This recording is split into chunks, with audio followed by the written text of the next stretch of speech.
Welcome to the Liberal Buzz Show. I'm your host, Denise Dorey. Happy St. Patty's Day, in honor of which I will recount the Irish slave trade, which is forgotten by the history books mainly. By design, I'm sure the English didn't want to be remembered by their brutality towards them. It must be something. I haven't heard why, but the manufacture, and this is about the forgotten slaves and the manufacture of racial hatred because of the uprising between white and black slaves. So first, though, well, this is by rich plantation owners in 1600s, about 100 years this took place or more. And but first, I want to show you a video shot underneath my window, and it was shocking display of police brutality in the Tenderloin, and it's not shocking if you live in the Tenderloin because you see it all the time there. I see it constant. And while I was uploading this video, there were 2 more incidents taking place that I didn't even take videos because we were being threatened. But anyway, so here goes.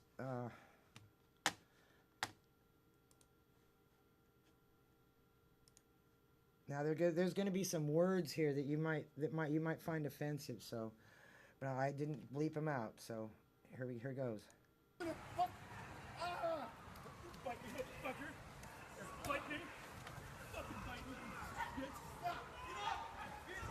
See, they hit him. He was hit.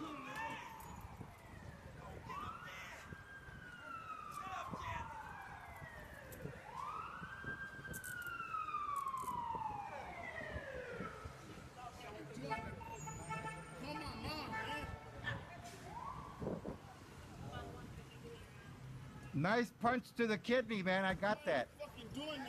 Nice shot. He almost killed him. I'm visiting my dad. I'm at the store. Damn, why don't you leave me the fuck alone?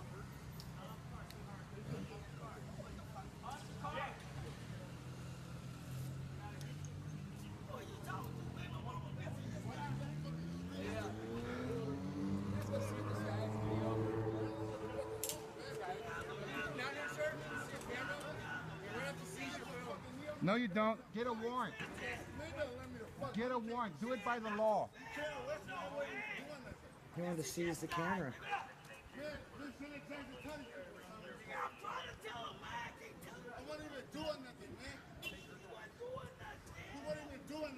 So they did ask about us at the desk, and the desk refused them to come up, them entry into the building to come and stormtroop and take our camera. Notice how he's trying to cover it up by faking me out and telling me I have to go down there. Yeah. He's violating the Constitution of the United States of America. When did North Korea win the war? Why do these guys keep breaking the law?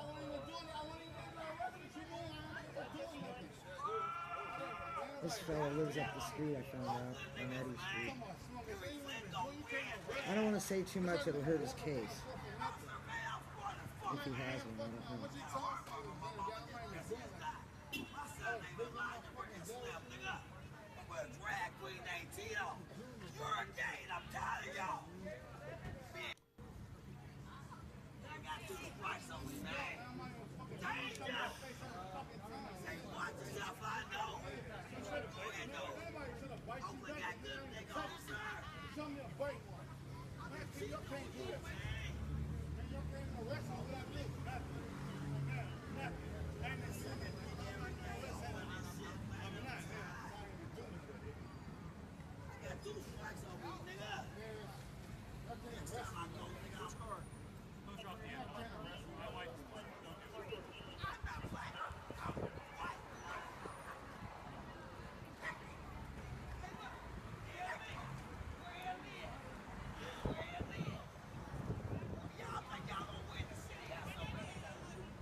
Thank you.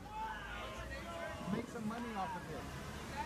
I'm making some money. This is my job. Perfect. What's your name, sir? That's classified, okay? Okay, cool. We'll go ask the front desk. Okay, good. They're going to ask the They front don't know what desk it is either. who couldn't tell him. Refused to tell him. A big shout out. So this took place in front of the Ritz Hotel. It took place in front of the Ritz Hotel on March the 4th. And really, the person who took the video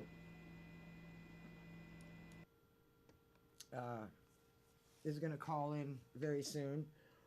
Now, since we went to the Office of Citizens Complaints, I wasn't told not to talk about it, but anyway, I don't know if the guy got out of jail, or if he's still in jail, or what happened to him, what his fate is, but we hope that it helped. The Office of Citizens Complaint, the day after we filed, two of us, actually 3 people filed, I don't know who else, but 2 of us filed, and we got a call from the ACLU offering representation. So that's good, legal representation. And so the law did work, in our favor, where 1, the desk clerk didn't give up our identity, and 2, the ACLU got involved. So it's good, and they're fairly powerful, I understand. It's too bad it has to take the ACLU to get the cops to act right. We need a uniform policy so that they act right. And but a big shout out to the Ritz Hotel clerk who stopped that nonsense from happening. Now I believe that's my guest calling up. Hello, Mr. C. Hello? Yes. Oh, hi, Denise. Listen, did you show that video already? I did. Oh, okay, listen, I hope the viewers noticed that all the other cops were not into breaking the law. He said, confiscate that video, and nobody moved. So that was great. No more code of silence. Well, they did stare at my window for a few hours. Right. That night, and there were more than one of them, so I'm sure that he wasn't alone. They protect their own. The Police Officers Association, they protect their own. Well, they didn't protect their own on film. They didn't follow the guy's orders. They just ignored him. Yeah, of course, they were on video. They knew they had to, but who knows what would have happened if we weren't on video. Who knows, the guy might have taken a worse beating. Right. But anyway, they got the building's video, and hopefully it'll come out for the guy, because the Police Officers Association, they protect their own. They really do. I'm going to use my so-called white privilege which doesn't always include hippies. Hippies are not included in the white privilege equation usually, because they're usually thought of as poor. And so are you still there, Gilbert?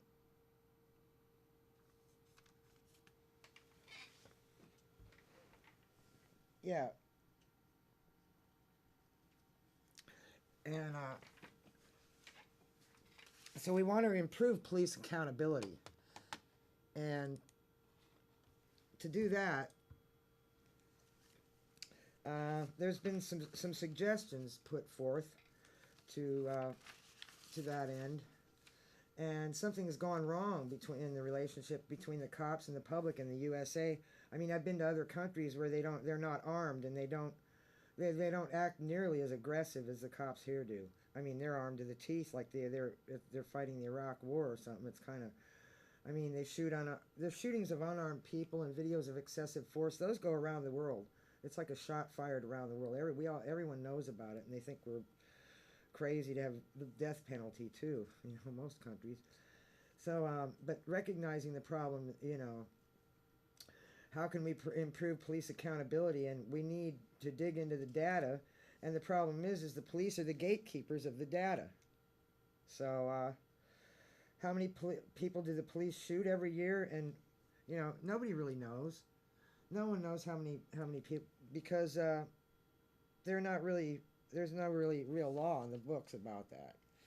And the FBI has sought to change that by 2017. There's some changes in the works to improve accountability, and that starts with statistics and data to find out how many people are shot. And the police don't have to tell anybody anything, really. I guess it varies from county to county, just kind of like voting software does. So, we got to make a uniform policy about that. So, there's a law in the books to gather the information, but it really doesn't have any teeth. The law has no teeth. So what can you do? And if you don't have any of the information, the local police departments have the information, and then they release the information at their own leisure, I suppose. in December 2015, the FBI they're going to try and create more effective data gathering. It's not going to take effect till next year. If we'll see how far that goes. And the prosecutors, we need the prosecutors who will prosecute the police. Sometimes the prosecutors have to work with the police to get convictions for other people. So that's dicey. So maybe there's a conflict of interest there too, isn't there? Maybe it should be tried in another city, so that they don't have. That might be a solution, just off the top of my head. Now, how much real ability do they have to solve the problem? There's a few deaths in police hands, and that result in criminal charges, but there's really a very small number of convictions. We saw one, and one of the cops went to jail. I'm trying to remember his name. He didn't go for very long, though. I'll think of his name. The deaths are a tiny share of the case where police are subject to allegations of misconduct, just because there's a body, and it's easier to track, besides just the brutality end of it. So, if they want to go after the cops, they risk alienating the same officers that they work on cases with, because officers have to come and testify. And so, like the Freddie Gray case in the Baltimore City State's attorney, who served charges against the police, and she won the praise for bringing charges. It was a hung jury, and so if they are unable to deliver accountability, what about the Justice Department, who to be an enforcer? Well, the DOJ, they're pretty powerful. I've written letters to them when the police were mean to me. I think I got results too, actually. While it's not immune to political pressures, it's insulated from local politics, which is great, So that's one, the Department of Justice. If you have a problem, write to them, get them involved. Loretta Lynch, yeah. So the city of Baltimore paid out, millions in cases involving the cops, but the costs just get passed on to taxpayers, and the departments, they resist reform. Like in San Francisco, the Police Officers Association, they're so secretive. It's just really frightening. The incident like Freddie Gray in Baltimore, a civil suit substitute for functioning criminal justice system. It's just no substitute. You need a criminal justice system, not having to sue the cops all the time. So we need to change the law, which means work for progressive candidates, so that we can have better lawmakers that aren't in it for the money. So there's plenty of work. Your work is cut out for you this year, and I'll be telling you more about that later. So the police immunity laws really don't have any teeth and don't do that much for us. The justice system, body cameras. What about more gadgets like body cameras? Well, who stores the film, and who has access to the footage, and when do they turn the camera off and on? That's a question, isn't it? And sometimes the footage made little difference, like in Eric Garner's death. Eric Garner, we remember that he was choked to death. He couldn't remember, I can't breathe. Well, Eric Garner, the cops didn't go. I can't believe it. The cameras didn't help him. Didn't help Eric Garner's family. So the cops got away with killing him. Yeah. So.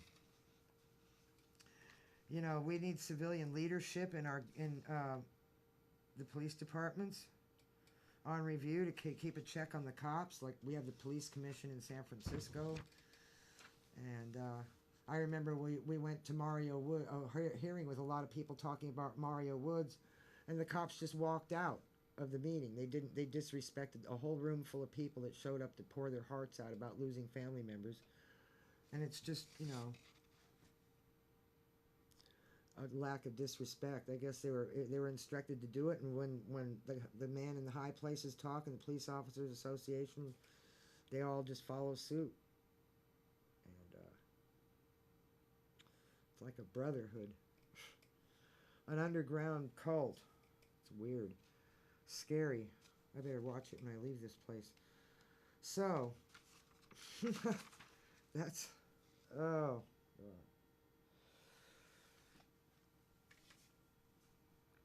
So I want to thank Gilbert for calling in on that subject, and we'll update you on what happens with the in the future.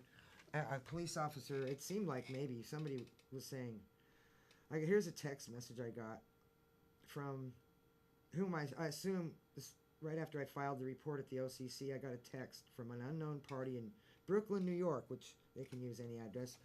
I understand that now is not a good time to call you. Is there another time when you could be available for a 5-minute call to discuss your complaint? And I replied, you have the wrong number. So they didn't try back. And then they wanted me to talk about it on my YouTube page, and I discourage anyone from doing that. So I'm not even going to talk about this guy's case. I just showed it on video, and the video that the world saw. So we'll just let justice take its course, and hopefully it'll bend towards civil rights style justice. Now I read a good article. Happy St. Patrick's Day again. This is in honor of St. Patrick's Day. We're going to talk about the manufacture of hatred between the races, going back to the planters importing white slaves from Ireland. They practically emptied out Ireland. They only had 500,000 Irish left when they were through, and even those they starved the rest out, I suppose, later on. So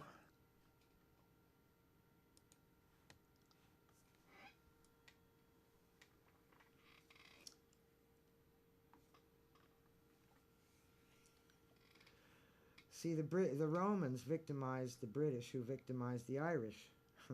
So history books tell us blarney about the slave trade, the Irish slave trade and the forgotten white slaves.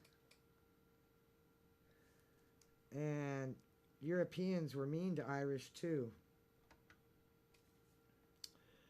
They were hated by practically everybody except the blacks, folks, and the Africans. I don't like to even call anybody. I don't like being called white, but I don't know. I'm trying to figure out what I like being called. But 100 Irish children were the first slaves to be imported to the U.S. colonies in 1619. Easter it was, and 4 months later, the first African slaves came to America. And then the slave trade began when James I sold 30,000 Irish prisoners as slaves to the New World.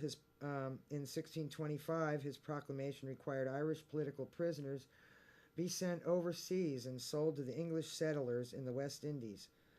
By mid-1600s, the Irish were the main slaves sold to Antigua and Montserrat. At that time, 70% of the total population of Montserrat were Irish slaves. This is according to Rasta Livewire, the forgotten white slaves. This is where I've gotten it from. And the Protestant planters actually really didn't like the African slaves, but they liked the African slaves better than the Irish slaves because they weren't Catholic, because Protestants just really had a seething hatred for their Catholics. And the Africans costed 10 times more than Irish, so they were probably treated better, so it said. And they were very expensive. 50 sterling, and Irish slaves came at 5 sterling, so that's a 10-fold increase in price. And so there were horrible abuses of both the captives, Irish and African. One British ship even dumped 1,300 slaves into the Atlantic Ocean so that the crew would have plenty of food to eat. There's little question that the Irish experienced horrors of slavery as much, if not more, in the 17th century as the Africans did.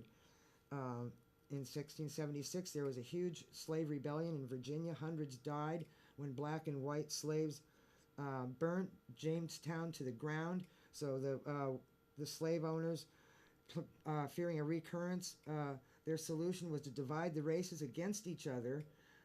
They manufactured racism.